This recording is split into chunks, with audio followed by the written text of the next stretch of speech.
pas la peine de revenir sur la période coloniale. Et c'est intéressant de partir de l'indépendance pour mieux comprendre. Par exemple, si on se tient uniquement à l'élection présidentielle, on se rend compte qu'il y a eu les 3 premières éditions où il n'y a qu'un seul candidat. C'était la mode en Afrique. Hein. C'était du temps des pères fondateurs, des présidents presque à vie, et on avait peut-être même peur de créer un parti d'opposition. Et donc pour le Sénégal, les 3 premières élections présidentielles, 1963, 1968 et 1973, il n'y avait qu'un seul candidat. Le taux de participation est très élevé et le candidat rafle tout et ça fait 100%. C'est comme ça que le président Léopold Sédar Senghor a été élu 3 fois. Mais si on approfondit la question, après chaque élection, quand bien même il n'y a eu qu'un seul candidat, il s'est passé quelque chose. On peut parler des événements de 1968, on peut parler pour l'élection de 1973, immédiatement après que le président Senghor lui-même a commencé à parler de courant, on dit une démocratie limitative avec des courants. Bien sûr, on peut évoquer le problème avec Cheikh Anta Diop, puisque Cheikh Anta Diop voulait proposer un 5e courant pour le panafricanisme, Senghor ne voulait pas. Après 1973, on a créé donc des partis, des courants, notamment le parti de Abdoulaye Wade, le PDS. Et qu'à partir de 1978, l'élection présidentielle allait changer. Pour la première fois en 1998, on a une présidentielle avec 2 candidats. Le président Léopold Sédar Senghor et le jeune avocat Maître Abdoulaye Wade du PDS. Senghor passe certes, mais quand même pour une première fois, il ne fait pas 100%, il fait à peu près 80 et quelques pourcents, Abdoulaye Wade 17% à peu près. Et Abdoulaye Wade parvient même à envoyer quelques députés à l'Assemblée nationale, parce qu'à l'époque, on couplait la présidentielle aux législatives. Alors, qu'est-ce qui s'est passé? Seul Senghor saurait le dire. C'est que Senghor n'a pas attendu l'élection suivante, parce qu'il va démissionner en 1980 pour que Abdou Diouf arrive au pouvoir sans être élu. Parce que c'est par disposition constitutionnelle qu'on a mis Abdou Diouf au palais. Il n'avait pas compétit, par exemple, pour passer par le filtre du suffrage de ses concitoyens. Alors, Abdou Diouf termine le mandat de Senghor, on organise l'élection de 1983, Abdou Diouf passe. Donc, il n'y avait pas beaucoup de contestation parce que les gens pensaient que c'était légitime et que c'était une victoire nette. Les choses allaient évoluer en 1988, ça a été très dur, puisque quand même la victoire d'Abdou Diouf au premier tour, comme la précédente, cette fois-ci les gens ont contesté, on a même arrêté des opposants, etc. Le Sénégal a été mis sous couvre-feu, état d'urgence pendant presque 6 mois, et du fait de la politisation du milieu universitaire, on a même fait une année blanche à l'université. J'étais étudiant à l'université de Dakar, donc on fait une année blanche, on nous a fait rouler nous tous.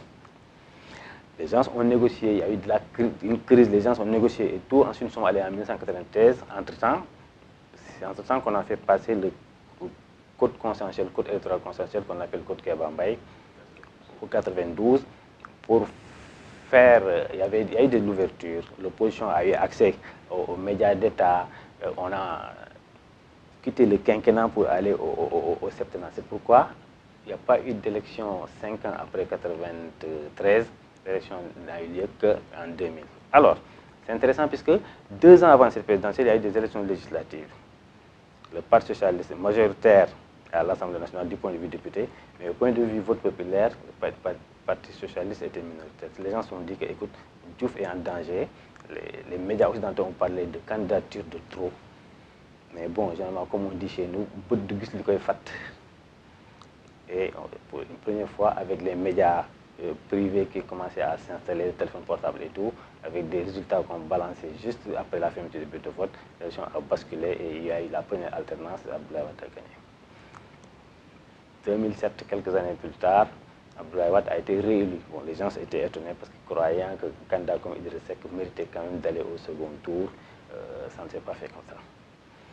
Ensuite, ça a continué de bouillonner, Je retiendrai tout simplement la création du mouvement Y en a marre, qui a en partie, comme pour l'élection de 2000, les gosses de l'ajustement structurel, si vous voulez, ce qu'on appelle les enfants de l'ajustement structurel qui avaient grandi mûri et fait basculer l'élection de 2000, ces gosses encore mûri un peu plus, on peut dire, pour créer un mouvement Yanama, c'est des journalistes, c'est des rappeurs et tout, et avec la volonté du président Abdoulaye Wade de toucher la Constitution avec les mois du 23 juin, vous savez tout ce qui se passe, l'élection a encore basculé.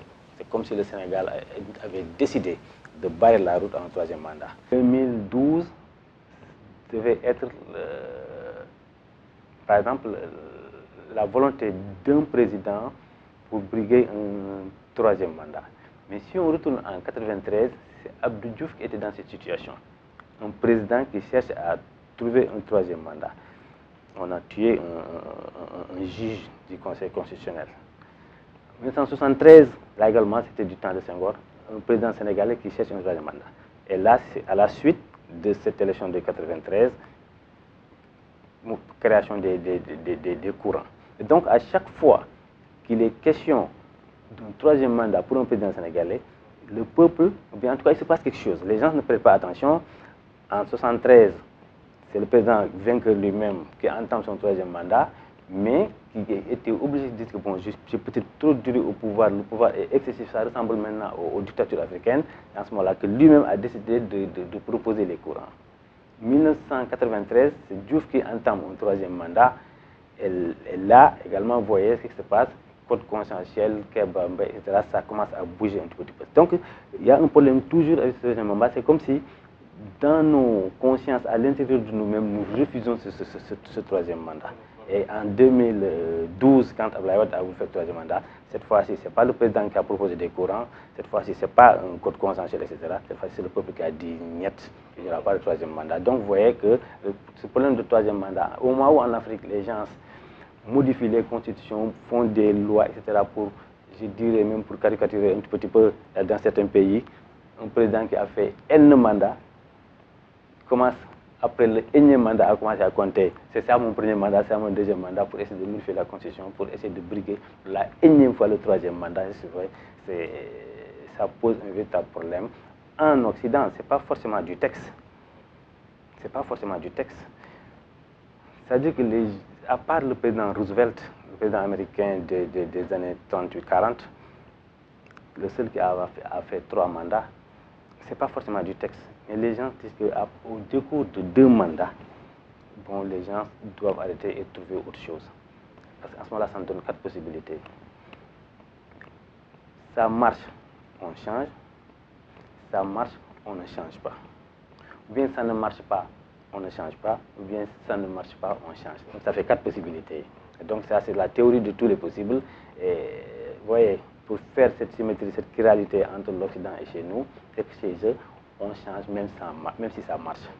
Ici, on ne change pas, même si ça ne marche pas. Et voilà la chose.